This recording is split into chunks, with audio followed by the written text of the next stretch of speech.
Noite novamente a todos. Nós iniciamos hoje o capítulo 1 do Guia para Estudo da Doutrina Espírita, no nosso ESD. Esse é um capítulo importante, todos os capítulos serão importantes, mas eu quero lembrar que do primeiro ao 11º capítulo, nós estaremos fazendo uma revisão do pensamento de Allan Kardec para que possamos entrar, vamos dizer assim, na mente de Kardec. Vamos ver o que ele pensava, como ele pensava. E com essa introdução, com esses capítulos iniciais do nosso ESD, nós ficaremos preparados para momentos mais complexos, mais difíceis no nosso futuro, quando nós precisarmos lançar mão do conhecimento. O capítulo 1, nós temos o Livro dos Espíritos, o Livro dos Médiuns e o Evangelho segundo o Espiritismo como bibliografia. O Livro dos Médiuns nós não vamos abordar e sugerimos que depois vocês leiam o que tem aí, porque é apenas para vocês entenderem por que a autora do guia colocou.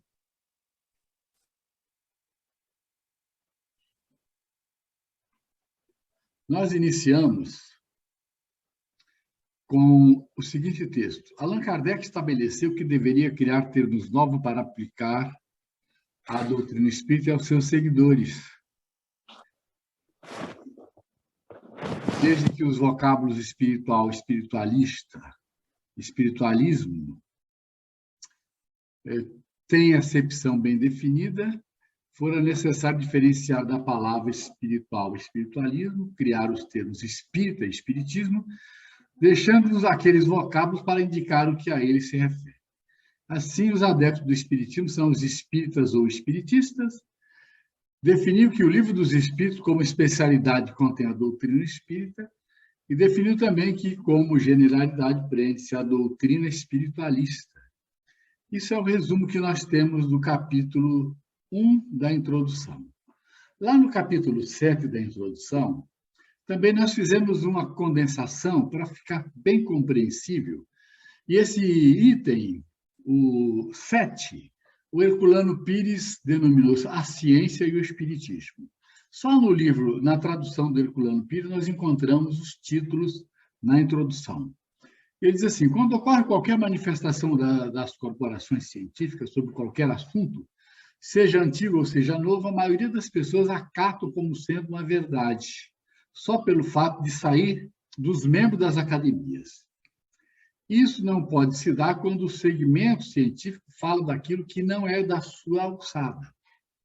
Então, Kardec diz assim: as ciências ordinárias que assentam nas propriedades da matéria, que se pode experimentar e manipular livremente, quando saem das observações materiais dos fatos, em se tratando de apreciar e examinar os fenômenos extrafísicos, o campo está aberto às conjecturas. Os fenômenos espíritas repousam na ação de inteligência dotadas de vontade própria, nunca ficando subordinadas à nossa vontade. Então, a ciência, diz ele, propriamente dita, é, pois, ciência incompetente, como ciência é incompetente para se pronunciar na questão do espiritismo. Então, ele aí, nessa frase, ele colocou a ciência no devido lugar. Porque, naquela época, todos queriam criar o seu sistema, dar opinião sobre os fenômenos. Então, ele disse logo, a ciência propriamente dita é, pois, como ciência, incompetente para se pronunciar. Não tem que se ocupar com isso, e qualquer que seja o seu julgamento, favorável ou não, nenhum peso poderá ter. E olha que frase que ele nos dá. O espiritismo é o resultado de uma convicção pessoal, que os cientistas, como indivíduos, podem adquirir abstração feita da qualidade científica. Pretender definir a questão à ciência equivaleria a querer que a existência ou não da alma fosse decidida por uma assembleia de físico ou de astrônomo. Com efeito, diz ele, o espiritismo está todo na essência da alma e no seu estado depois da morte. Daí nós passamos para prolegômenos. Muitas pessoas não estudam, não leem prolegômenos. O que quer dizer prolegômenos? É uma longa e exaustiva introdução no campo de uma obra, no começo de uma obra, com as noções preliminares. Ou melhor, é um prefácio. Então, prolegômenos é um prefácio. O prefácio do Livro dos Espíritos, aqui está, nós temos ele na íntegra, para vocês entenderem que nele, esse prefácio, que a maioria não lê, não dá importância, nele está a chave daquilo que nós queremos entender nesse capítulo Autoridade da Doutrina Espírita. Então, lá nós temos o texto: fenômenos alheios às leis da ciência ordinária se dão por toda parte, revelando na causa que os produz a ação de uma vontade livre e inteligente. Isso é Kardec escrevendo. A razão diz que um efeito inteligente há de ter uma causa, uma potência inteligente, e os fatos provaram que essa potência é capaz de entrar em comunicação com os homens por meio de sinais materiais. Interrogada acerca da sua natureza, essa potência declarou pertencer ao mundo dos seres espirituais que se despojaram do envoltório corporal do homem. Assim é que foi revelada a doutrina dos espíritos. Já está em vermelho e gravem esta frase. As comunicações entre o mundo espírito e o mundo corpóreo são na ordem natural das coisas e não constituem fato sobrenatural, tanto que de tais comunicações se acham vestígio entre todos os povos e em todas as épocas.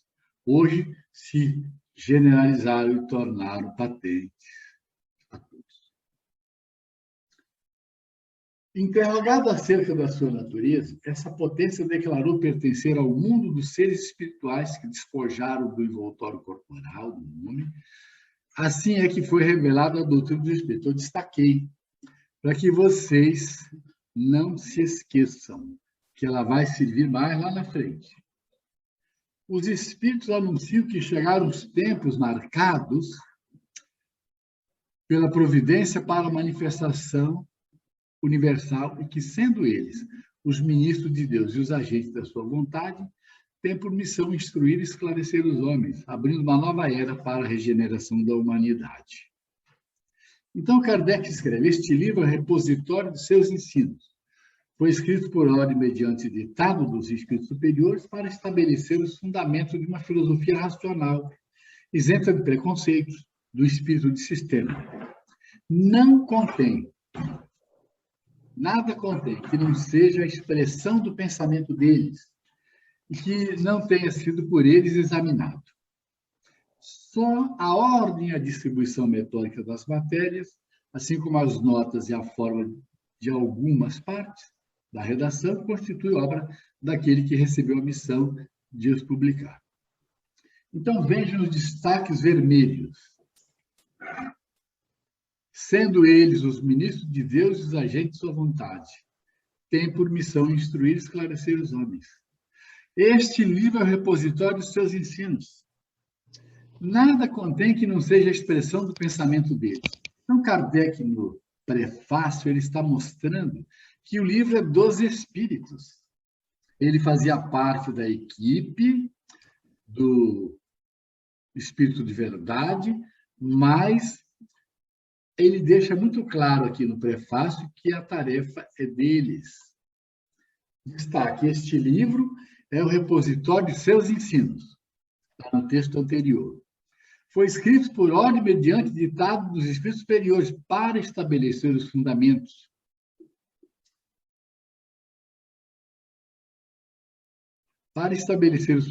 de uma filosofia racional, isenta dos preconceitos do espírito desse sistema. Continua definindo: entre os espíritos que concorreram para a execução dessa obra, muitos se contam que viveram em épocas diversas da Terra, onde pregaram e praticaram a virtude e a sabedoria. Outros, pelos seus nomes, não pertencem a nenhuma personagem cuja lembrança a história guarda. mas cuja elevação é atestada pela pureza de seus ensinamentos e pela união em que se acham com os que usam de nomes venerados. Eis em que termos nos deram por escrito e por muitos médios na missão de escrever este livro.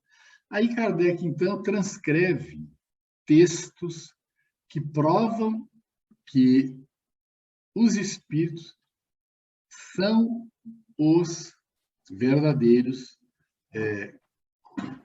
orientadores do que viria a ser a codificação espírita. Eis em que termos nos deram, por isso, por escrito e por muitos médios, a missão. Ocupa-te com zelo e perseverança do trabalho que empreendeste com o nosso concurso, pois esse trabalho é nosso. Nele pusemos as bases do novo edifício que se eleva e que um dia há de reunir todos os homens num mesmo sentimento de amor e caridade. Mas antes de o divulgares, vê-lo-emos juntos, a fim de verificarmos todas as minúcias. Percebam vocês que todo o texto mostra que Kardec ele era o codificador da doutrina e que tudo estava sob a orientação dos espíritos. Estaremos contigo sempre que o pedires para te ajudar nos teus outros trabalhos, porquanto esta é apenas uma parte da missão que te está confiada e que já um de nós te revelou. Travou? Me ajuda. Bota aqui, ó. Bota aqui.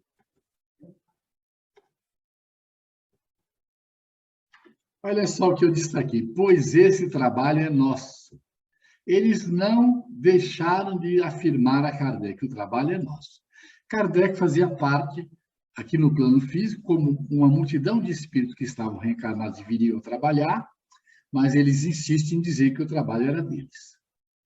Entre os ensinos que são dados, alguns há que deves guardar para ti mesmo, até nova ordem. Quando chegar o momento de os publicar, nós te diremos. Enquanto esperas, medita sobre eles a fim de estares pronto quando te disser. Porás no cabeçalho do livro a cepa que te desenhamos, porque é o emblema do trabalho do Criador. Aí se acham reunidos todos os princípios materiais que melhor podem representar o corpo e o espírito. O corpo é a cepa, o espírito é o licor, e a alma, ou o espírito ligado à matéria, é o barro. O homem que, em tua essência, é o espírito pelo trabalho, e tu sabes que só mediante o trabalho do corpo o espírito adquire conhecimentos. Não te deixes desanimar pela crítica, encontrarás contraditores, encarniçados, sobretudo entre os que têm interesse em enganar. Encontrá-los-á mesmo entre os espíritos, porque os que ainda não estão completamente desmaterializados procuram frequentemente semear a dúvida, por malícia ou ignorância. Prossegue sempre, crê em Deus e caminha com confiança. Aqui estaremos para te amparar e vem próximo tempo em que a verdade brilhará de todos os lados. A vaidade de certos homens que julgam saber tudo e tudo querem explicar a seu modo dará nascimento a opiniões dissidentes. Mas todos que tiverem em vista o grande princípio de Jesus se confundirão num só sentimento, o do amor do bem, e se unirão por um laço fraterno que envolverá o mundo inteiro. Estes deixarão de lado as miseráveis questões de palavras para só se ocuparem com o que é essencial, e a doutrina será sempre a mesma, quanto ao fundo, para todos os que receberem comunicações de espíritos superiores. Está quase no fim. Com perseverança é que chegarás a colher os frutos de seus trabalhos. O prazer que experimentarás vendo a doutrina propagar-se, bem compreendida, será uma recompensa cujo valor integral conhecerás talvez mais no futuro do que no presente. Não te inquietes, pois com os espinhos e as pedras que os incrédulos ou os maus acumularão no teu caminho, conserva a confiança, com ela chegará o fim e merecerás ser sempre ajudado. Lembre-se de que os espíritos bons só dispensam assistência aos que servem a Deus com humildade e desinteresse, que repudiam a todos aqueles que buscam na senda do céu um degrau para conquistar as coisas da terra. Eles se afastam do orgulhoso e do ambicioso. O orgulho e a ambição serão sempre uma barreira erguida entre o homem e Deus. São o véu lançado sobre as claridades celestes e Deus não pode ser visto do cego para fazer compreensíveis a luz. Agora vejam só quem assinou isso. São João Evangelista, Santo Agostinho, São Vicente de Paulo, São Luís, o Espírito de Verdade, Sócrates, Platão, Fénelon, Franklin, Swedenborg, etc, etc. São os espíritos, alguns dos espíritos que trabalharam para a codificação. Muito bem, então daí nós partimos para o Evangelho segundo o Espiritismo, para o item autoridade da doutrina espírita, universalidade dos ensinos dos espíritos. Eu preciso me organizar aqui. Vocês vão encontrar logo de início, no texto, isso que está aqui. A doutrina espírita não é de concepção puramente humana. Se ela fosse resultado do pensamento de um homem, ofereceria apenas o penhor às luzes daquele que a houvesse concebido. Se os espíritos a revelassem a um só homem, nada lhe garantiria a origem. Se um só espírito a tivesse ditado, careceria de autenticidade. O planejamento do plano espiritual foi de tal modo que não houvesse dúvidas.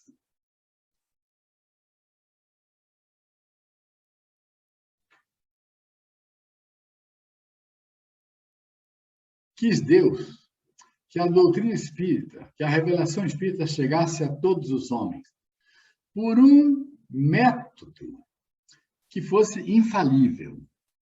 Então, a revelação espírita veio através de um método infalível. E nós numeramos o que Kardec escreveu para ficar, assim, um resumo mnemônico, para que vocês possam, de vez em quando, lembrar dessa sequência que nós colocamos, para facilitar a compreensão do que mais adiante nós vamos definir na conclusão.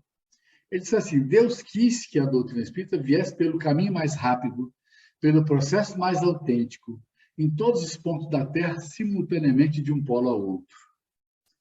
Um só homem poderia ser ludibriado, o mesmo não se dá quando milhões de pessoas veem e ouvem a mesma coisa.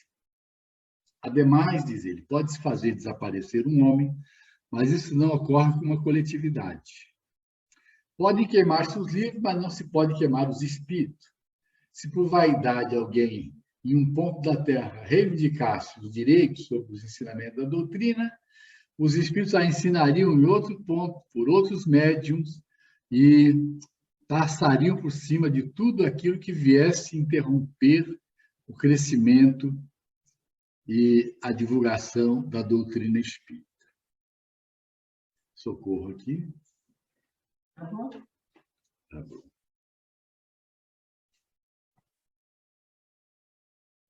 Nós, continuando. Se alguém lhe criasse obstáculo na sua divulgação, os espíritos a divulgariam. São os próprios espíritos que propagam a doutrina com auxílio de inumeráveis médios em todos os lugares. Se houvesse apenas um intérprete, por mais favorecido que fosse, o espiritismo mal seria conhecido. Qualquer que fosse a classe a que pertencesse o intérprete, seria objeto de prevenção de muita gente, e nem todas as nações o teriam aceito.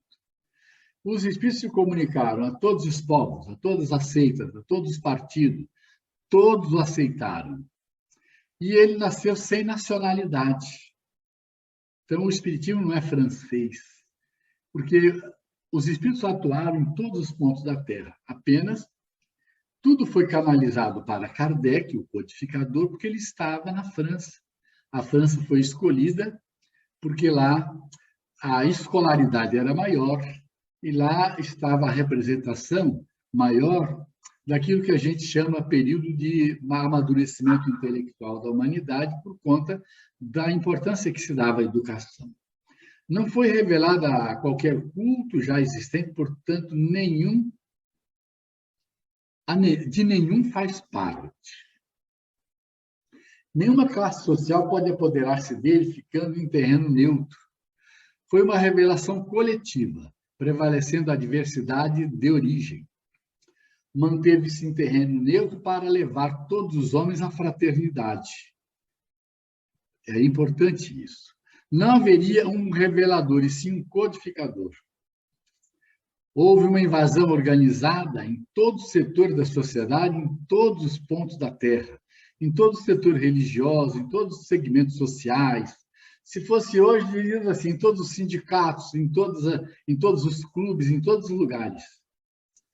Todas as pessoas poderiam receber mensagens dos seus entes queridos e dos amigos de além-túmulo. Então, não ficou privilégio de nenhuma religião.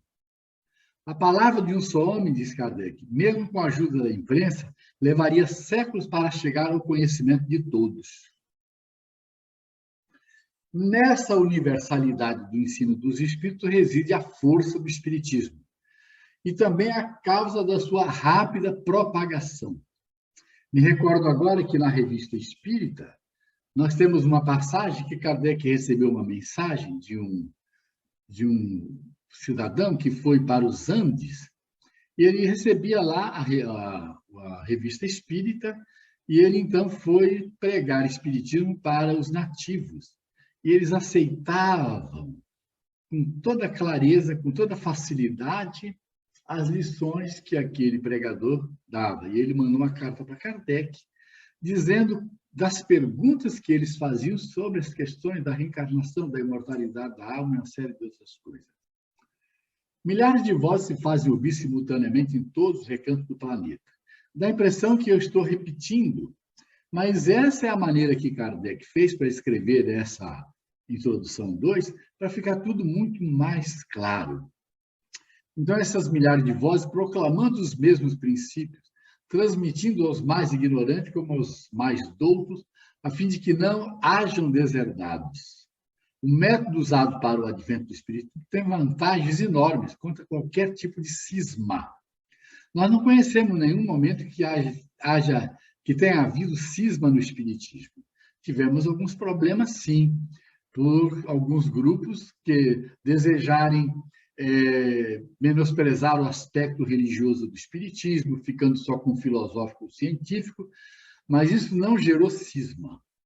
Sabe-se que os espíritos não têm a mesma sabedoria, a mesma cultura, e que individualmente não se acham dono da verdade. As revelações que cada um espírito possa dar definem o grau de evolução que já alcançou. Então, todos os espíritos tiveram o direito de falar. E como é que a gente identifica o espírito que está trazendo notícia? Como é que Kardec identificava? Usando a razão e o bom senso. Allan Kardec era o bom senso encarnado. Então, o que a gente tem que fazer usando a razão e o bom senso? Submeter à análise tudo que venha dos espíritos. Descobrir o que vem em manifesta contradição com o bom senso, rejeitando.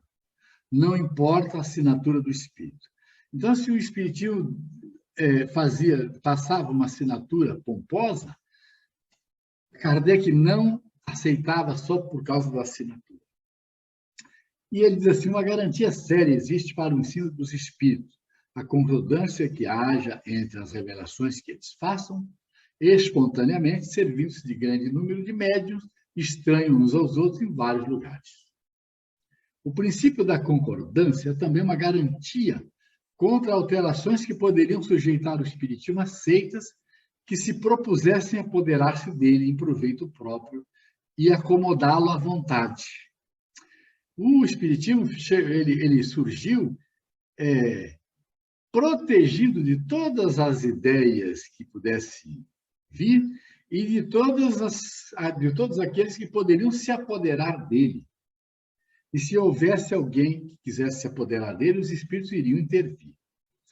Quem quer que tentasse desviar do seu principal objetivo, mal sucedido se veria pela razão muito simples de que os espíritos, em virtude da universalidade de seus ensinos, farão cair por terra qualquer modificação que se divorcie da verdade. Quando um princípio novo tem de ser enunciado, isso se dá sempre espontaneamente, em diversos pontos ao mesmo tempo, de modo idêntico, se não quanto à forma, quanto ao fundo. Foi isso que aconteceu, porque à época de Allan Kardec, alguns espíritos se manifestaram e alguns não deixaram muito claro algum dos princípios da doutrina. Kardec buscou a unidade. E quando ele conseguiu a unidade, então ele estabeleceu 5 princípios que vigoram até hoje, e nós conhecemos, e vocês vão saber daqui uns dias quando chegar a hora. Portanto, aprover a um espírito formular um sistema excêntrico, baseado unicamente em suas ideias com exclusão da verdade, vai ficar circunscrito e cairá. Vai prevalecer as instruções dadas de todas as partes e a unanimidade que põe por terra todas as opiniões erradas. Isso aconteceu. Então, Kardec recebeu comunicações de cerca de 1.000 centros espíritas sérios, disseminados pelos mais diversos pontos da Terra. Quem diz isso é ele, nesse mesmo texto. Quando Kardec aceitava uma comunicação como autêntica, ele repartia para todos que recebiam mensagens iguais nos diversos pontos da Terra. Ele se comunicava. Isso fazia com que aquelas pessoas que recebiam mensagem se sentissem fortalecidas, continuassem com coragem de prosseguir na tarefa. Foi aí que ele, então, criou a Revista Espírita, em janeiro de 1858. Logo em seguida, logo depois da publicação do Livro dos Espíritos, para se comunicar com o mundo.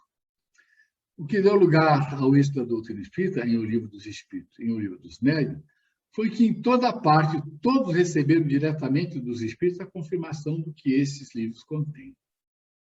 Tiveram o apoio dos espíritos cuja boa vontade não só compensou, como também sobrepujou o mal querer dos homens.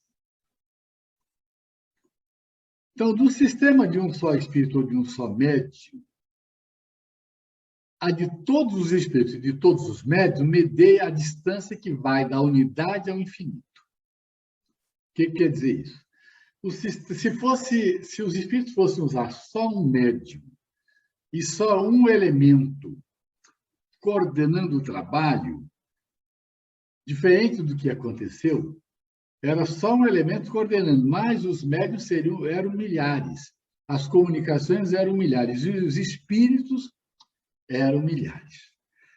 Quem queira lançar o sistema, dizer, eu tenho apoio de uma grande maioria dos espíritos, ou será fadado ao fracasso. Então, se a pessoa surge lançando uma ordem qualquer, ou começa a psicografar livros e queira se impor, sendo ele coordenador das comunicações de um só espírito, ele fica sob suspeição. O que Emmanuel fez com Chico Xavier, o que a Joana fez com Divaldo Pereira Franco, e o que o Camilo fez com José Raul Teixeira. E o próprio Júlio César Grande Ribeiro, que tinha como mentor o Estevão. Eles trouxeram para a equipe deles vários espíritos. E antes mesmo deles começarem a se comunicar, esses espíritos começaram a se comunicar. Emmanuel não foi o primeiro a se comunicar por Chico Xavier. Ele colocou à frente vários espíritos. A primeira palestra de Divaldo, quem utilizou Divaldo como médium foi o irmão X. E os demais eu não sei dizer quem foram os espíritos que eles trouxeram, mas a própria Joana não foi a primeira a se comunicar pelo Divaldo. Hoje nós tivemos a biografia dela, e a Andréia falou, que os espíritos se comunicavam com o Divaldo, assessoravam o Divaldo, e eles anunciaram que viria depois um outro espírito, que foi Joana de Ângeles. Comunicações apócrifas foram apresentadas em grande quantidade, mas a razão e o bom senso prevaleceram e tudo caiu por terra. Kardec não publicava nada antes de verificar a origem e a seriedade, de ver a universalidade. Antes de tudo, ele confirmava o princípio como verdade. Os espíritos superiores não atacam as grandes verdades da doutrina, senão gradualmente. À medida que a inteligência se mostra apta a compreender uma verdade de ordem mais elevada e quando as circunstâncias se revelam propícias à emissão de uma ideia nova. A gente lembra que quando Jesus conversou com Nicodemos, ele falou sobre reencarnação, mas ele falou com restrições.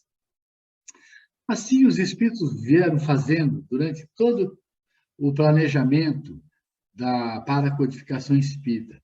Eles foram trazendo as verdades gradativamente. Muitas coisas Kardec deixou em termos gerais e os espíritos vieram trazendo depois a complementação nas obras subsidiárias. Que poderão conseguir os argumentos dos detratores sobre a opinião das nossas, quando milhões de vozes amigas provindas do espaço se façam ouvir em todos os redutos do universo e no seio das famílias a infirmá-los. Então, Kardec ele foi cercado de detratores do espiritismo. E ele pergunta: que poderão conseguir os argumentos deles? Não poderão conseguir nada. Por quê? Porque as comunicações vinham no seio das famílias. E nesse mesmo mecanismo de comunicação em todos os lugares, acontecia o quê? A defesa da pureza da doutrina. Quando os detratores apareciam e os sistemas novos, que eram contraditórios, apareciam, as próprias pessoas recebiam mensagens que infirmava aquilo que os detratores colocavam. Que é feito dos inúmeras publicações que traziam a pretensão de parar o espiritismo. Elas não conseguiam, nada lhe retardou a marcha. A doutrina espírita é a voz unânime dos espíritos. A autoridade da doutrina espírita é a universalidade dos ensinos dos espíritos, os quais se comunicam em toda parte por ordem de Deus. Então, vocês vejam que a gente tem que ir gradativamente mostrando onde é que está a afirmação real de que a universalidade do ensino do Espírito é que é a autoridade da doutrina espírita. Então, a doutrina espírita é a voz unânime dos espíritos. A autoridade da doutrina está na universalidade dos ensinos dos espíritos, os quais se comunicam em toda a terra por ordem de Deus. Esse é o caráter da doutrina espírita, essa a sua força, essa a sua autoridade. Quis Deus que a sua lei assentasse em base imemorável e por isso não lhe deu por fundamento a cabeça frágil de um só. É inamovível. Desculpe aí o meu erro, eu ia falar inamovível e aqui eu retorno, então, inamovível. Nós vamos ver lá que a opinião universal é o juiz supremo que se pronuncia em última instância. Nós sabemos que Moisés foi um revelador individual, ele teve uma revelação. Ele fez uma revelação. E ele é representado nessa revelação. Que o próprio Jesus veio fazer uma revelação e ele está personificado nessa revelação. Mas o Espiritismo, o revelador não é Allan Kardec, é uma revelação coletiva.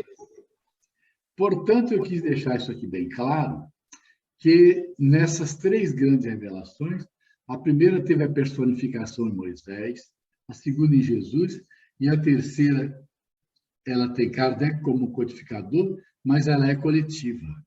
Então, os personagens da revelação são os Espíritos do Senhor, que são as vozes do céu, e que vieram nos trazer a codificação espírita. E aí nós fizemos, então, essa chave de compreensão. Uma só garantia séria existe para o ensino dos espíritos. A concordância que haja entre as revelações que eles façam espontaneamente, servindo-se de grande número de médiuns estranhos uns aos outros e em vários lugares. Então, isso está sob controle. Aí, então, Kardec repete várias vezes que o controle universal dos ensinos dos espíritos, ele, então, forma essa universalidade.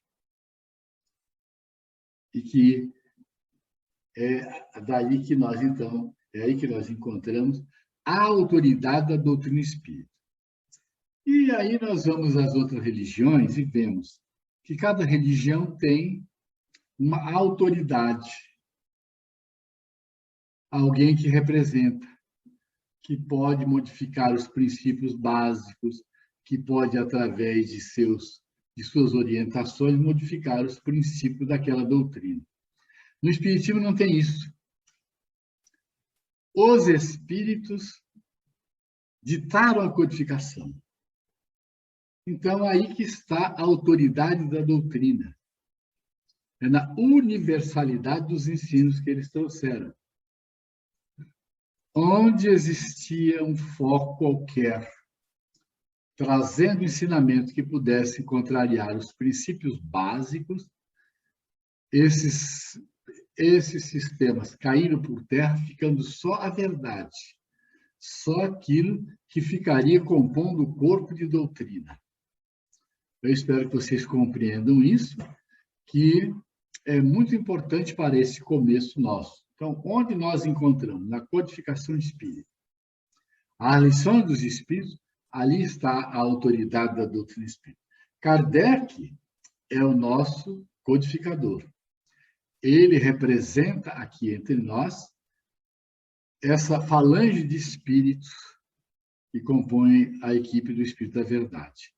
Mas ele não é o revelador como foi Jesus, como foi Moisés. Ele é o codificador. E a autoridade da doutrina está nessa universalidade dos ensinos dos Espíritos.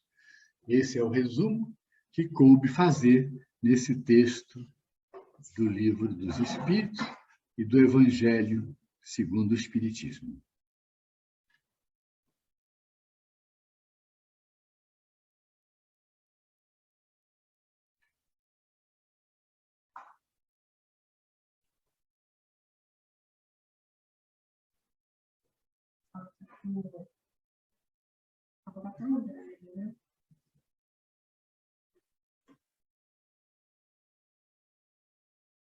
Alessandra, a sala está com você. Bom, a Andréia está coordenando o chat, não está? Sim, mas até agora ela disse que não tem nenhuma questão. Então, pessoal, quem tiver dúvida, por favor, coloca no chat que a Andréia vai estar passando aí. Está chegando dúvida aí. Sim, nós temos meia hora aí para as dúvidas. Tem pergunta. Você não está vendo o chat, não? Não, você não aparece, não?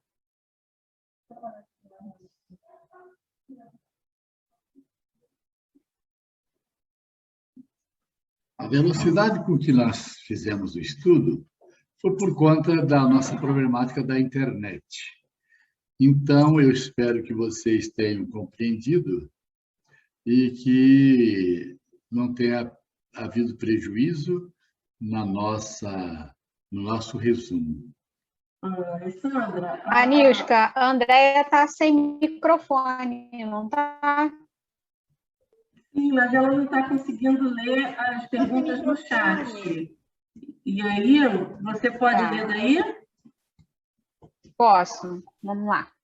A primeira pergunta é da Michele, ela está perguntando, boa noite, seu João, por favor, me tire uma dúvida.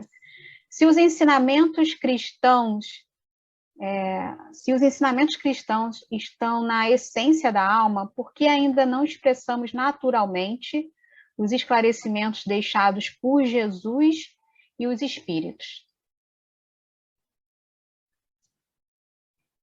Eles estão inscritos na nossa consciência, não é isso?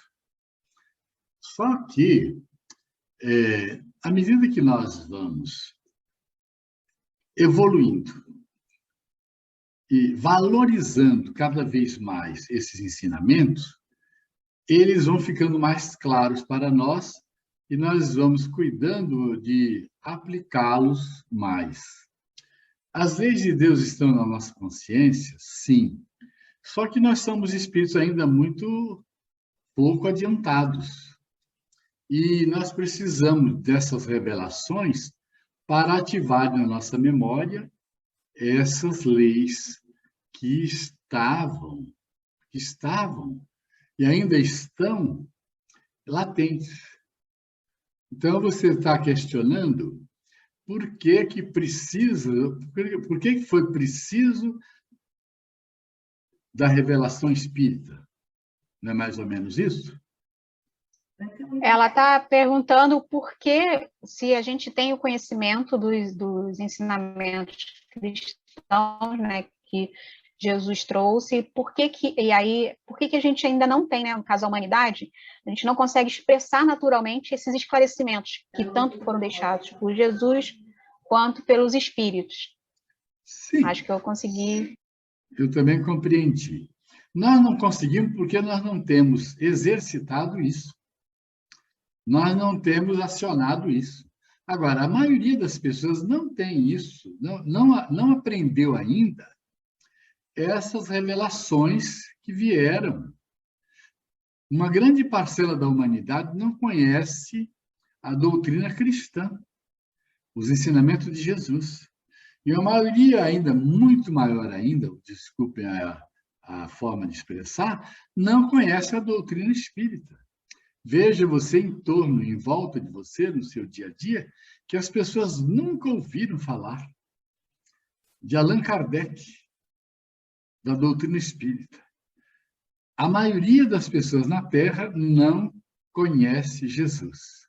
Conhece, sim, os reveladores parciais, que naquela região eles divulgaram conceitos que são entendimentos parciais das leis de Deus, e que insistem em perseverar naqueles conceitos e não querem sair daquela faixa.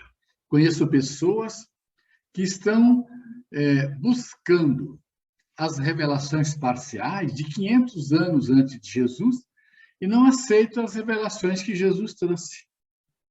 Não vou citar aqui quais reveladores, que foram parciais, foram mensageiros de Jesus, mas eles se afinam com aquilo, buscam aquilo e passam uma reencarnação inteira vivendo em função daquelas lições que lá estão.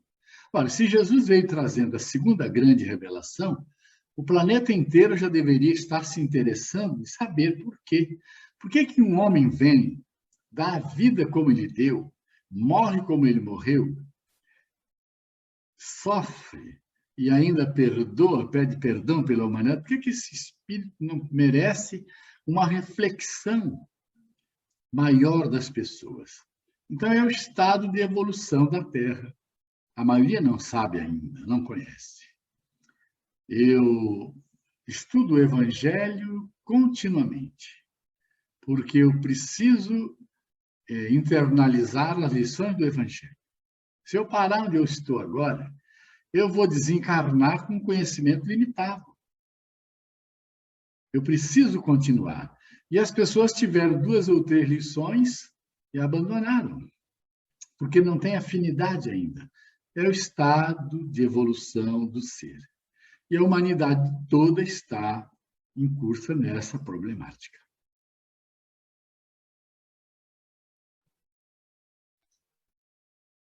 João, eu tenho uma pergunta. O Kardec, né, ele recebeu muitas cartas e teve esse trabalho imenso, né, colossal, de codificar a doutrina sem ter, na época, um computador, né? Hoje a gente pode dizer que até seria um pouco mais fácil. O método que ele utilizou foi o método experimental, correto? O método na época do Francis Bacon, né, que era o que ele tinha. Ele utilizou também a personalidade dele de pedagogo, de todo o aprendizado que ele teve com Pestalozzi.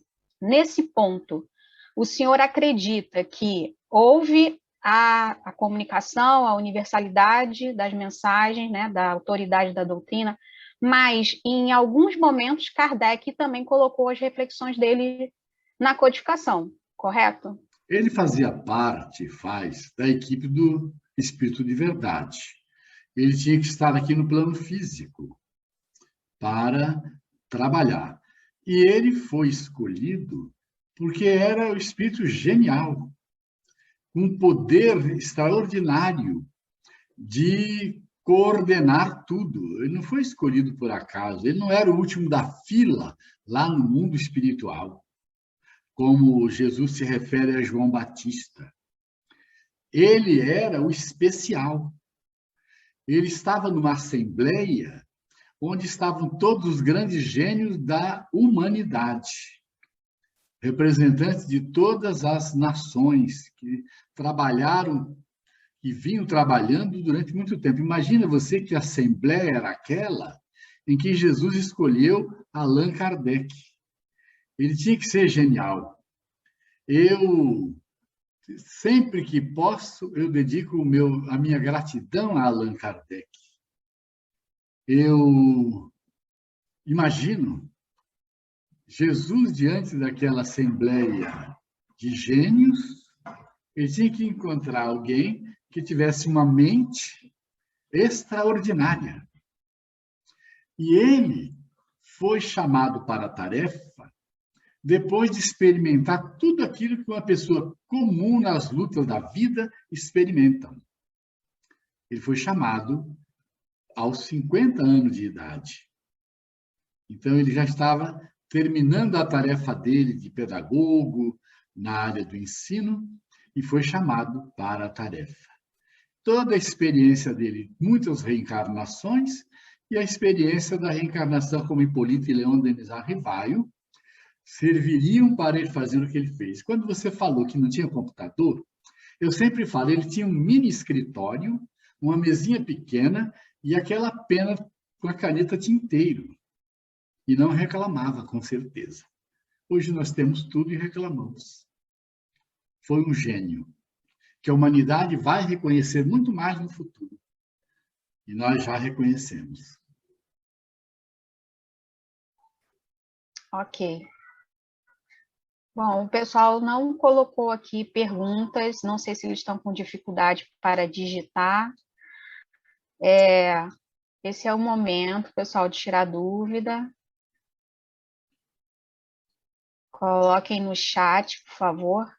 O nosso colega Alessandro, ele tem a oportunidade aí de abrir o áudio, tá, Alessandro, se você tiver alguma dúvida, por causa da questão aí da digitação, né?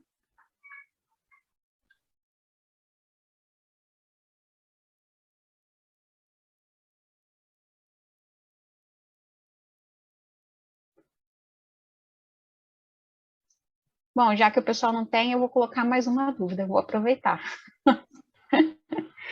Quando o Kardec estava codificando, né, logo lá no início, ele recebe logo a mensagem do Espírito de Verdade, que se apresenta para ele, né, e diz que faria algumas comunicações, e Kardec pede para ele vir com frequência. E ele diz que não, né, que viria talvez uma vez por mês, que Kardec teria que caminhar com a codificação sem estar precisando o tempo todo de questionar o Espírito de Verdade.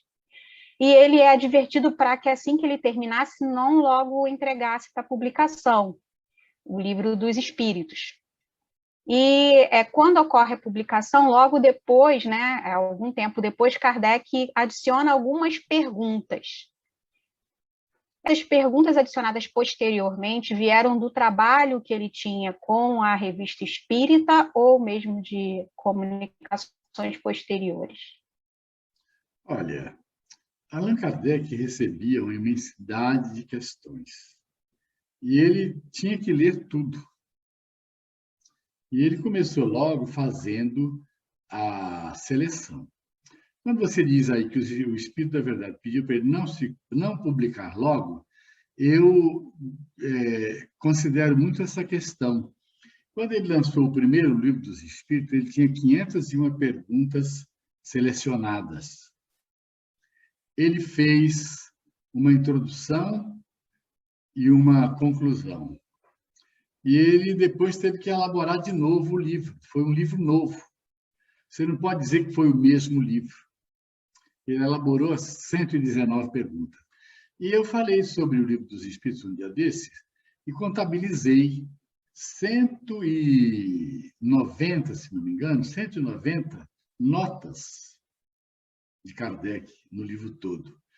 E a introdução numerada e a conclusão também numerada. Então, ele elaborou um novo livro. Se ele lançou o livro antes da hora, a gente não pode dizer. O que a gente sabe é que foi um grande sucesso, com 501 perguntas, e depois veio a segunda e definitiva obra. As perguntas que ele recebia, as questões que ele recebia, as mensagens que ele recebia e tudo aquilo, ele usava, separava aquilo que ele achava que iria fazer parte da codificação, inspirado pelos espíritos. Ele nunca deixou de ter assessoria.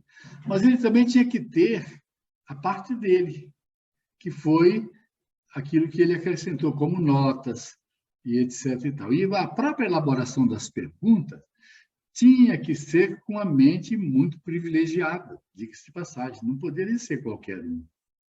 Imagina você fazendo aquelas questões, encadeando-as todas. Era um trabalho genial, um trabalho espetacular mesmo. E sem os recursos que nós temos. Você quer fazer uma coisa qualquer, você vai no computador, vai registrando, depois você pode ver o que você pensou, o que você elaborou. E ele tinha que escrever. E tinha que ser gênio.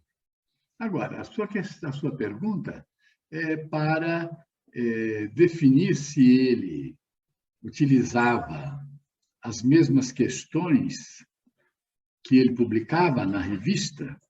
É isso? Se o trabalho que teve posteriormente, né, a segunda edição do Livro dos Espíritos, foram adicionadas as questões que ele veio e trouxe da Revista Espírita, né, porque ele lançava a revista como uma forma de obter informações, né, da divulgação da própria doutrina. Eu não sei em que tempo isso ocorreu, né? Ele usava a revista como meio de divulgação e para mostrar que ele prestigiava todos aqueles que colaboravam e até valorizava os questionamentos dos detratores, dos inimigos do espiritismo. Ele publicava tudo, depois mostrava e fazia cair por terra aquilo que era uma inverdade. Então, ele usava a revista, mostrava que as pessoas estavam pensando certo ou estavam pensando errado, mas as mesmas questões ele inseriu na codificação. A Revista Espírita era o laboratório dele. Ele lançava, as pessoas questionavam, apareciam os detratores e ele refutava tudo, e isso foi que valorizou muito o trabalho dele. Espero ter respondido. Sim. A gente tem uma colocação aqui no chat, que é do Rogério, não é uma pergunta, é uma reflexão aqui do nosso colega. Ele diz o seguinte: em menos de 15 anos, Kardec deixou tanta coisa com todas as limitações citadas. E nós, com mais de 20, 30, 40 anos de estudo, não lemos nem 10% da doutrina dos espíritos. Gênio Kardec. Sim, é falta de metodologia da gente, é a vida moderna que nos toma muito tempo. Nós não podemos criticar o fato de estarmos assim, defasados no estudo. Tem gente que lê muitos livros, que procura livros novos todo dia. O que nós precisamos é fechar a questão com a codificação espírita.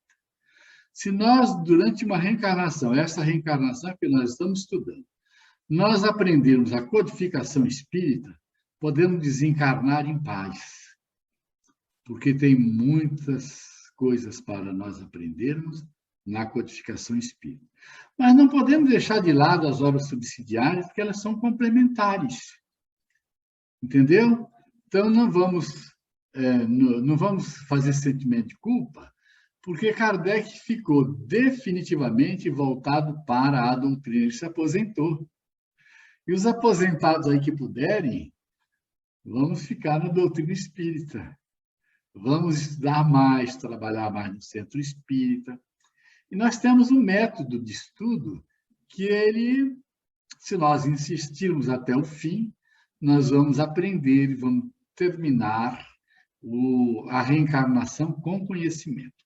Esse método do Deolindo Amorim é a nossa salvação, porque nós vamos eliminando essas matérias. Hoje nós fizemos uma síntese desse assunto. Semana que vem virá período de desenvolvimento do Espiritismo, que é muito bom da gente estudar e refletir sobre o período. E assim vai ser toda semana, se vocês nos apoiarem, se vocês vibrarem daí para nós do lado de cá. João, tem uma dúvida aqui do Adriano Nascimento.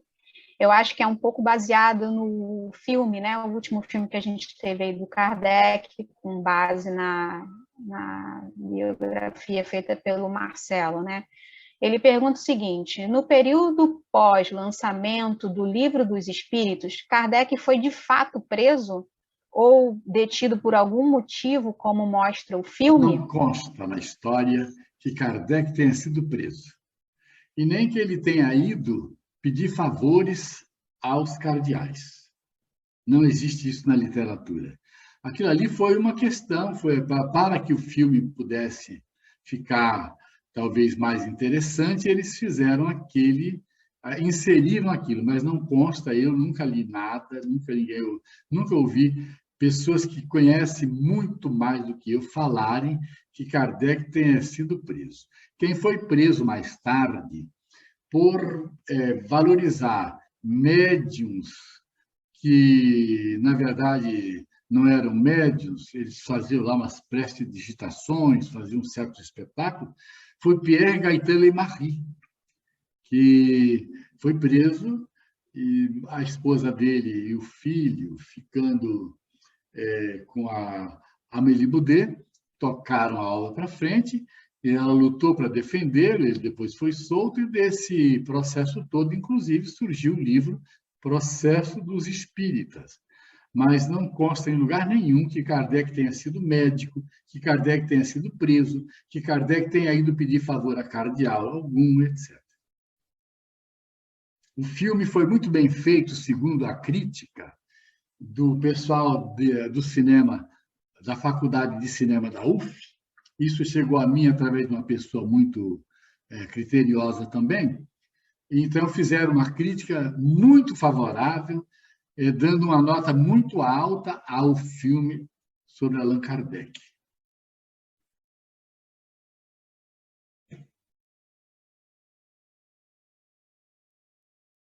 Ok, João, as perguntas aqui encerraram. Ah, não, chegou uma pergunta, desculpa, acabou de chegar, da Michele. Ela pergunta aqui, trecho do Livro dos Espíritos, página 41, introdução. Deixa eu dar uma lida aqui. Bom, ela diz que na página 41 da introdução, tem assim: digo que, bem compreendido, ele é um preservador contra a loucura. E aí ela diz que esse trecho chamou a atenção porque estamos vivendo em um ambiente crítico no momento. A época de Kardec, no capítulo do Livro dos Médiuns, Os Sistemas, apareciam os pseudo-sábios, pseudo-estudiosos, cada um queria criar o seu sistema de interpretação. Inclusive, criaram o sistema da loucura, que nós vamos estudar também daqui uns dias. E aí Kardec disse que, ao contrário, o Espiritismo é um antídoto contra a loucura. Então, se você vê um médium aí, um processo obsessivo, etc., ele vai pela medicina convencional, ser tratado de louco, etc. Então, nós temos Kardec falando em várias situações que o Espiritismo é um preservativo contra a loucura. Então, é um preservativo contra a loucura, porque nós compreendemos a mediunidade, estudamos a questão da obsessão e sabemos que os espíritos podem nos levar à loucura. O subjugado, ele vai parar nos manicômios justamente porque a medicina tradicional não estuda o problema da mente humana e não entende e não sabe direcionar o tratamento das pessoas com problemas obsessivos. Sobre esse assunto tem até um livro sendo lançado, não sei se está sendo relançado ou lançado, do Divaldo, Mediunidade ou Loucura, se eu não me engano, a FEB está lançando. Bezerra de Menezes, encarnado ainda, escreveu A Loucura sob o Novo Prisma. É um livro que as pessoas não valorizam. Precisa ser valorizado, para vocês entenderem como ele, Bezerra, realmente era o Kardec brasileiro, como ele entendia daquilo que ele cuidava, que era a doutrina espírita. E existem outros livros, mas A Loucura sob o Novo Prisma, Bezerra de Menezes, aí ele faz uma abordagem espetacular. E ele continuou, depois de desencarnado, assessorando, ajudando a Ivone Pereira. E nos livros da Ivone Pereira tem muitas coisas de Bezerra de Menezes, importantíssima. Aí vai a sugestão. Recordações da Mediunidade. É um livro pequeno e excelente de se ler. Devassando o Invisível. E tem um livro que foi lançado, A Luz do Consolador, foi lançado pela Federação Espírita Brasileira depois que a Ivone desencarnou.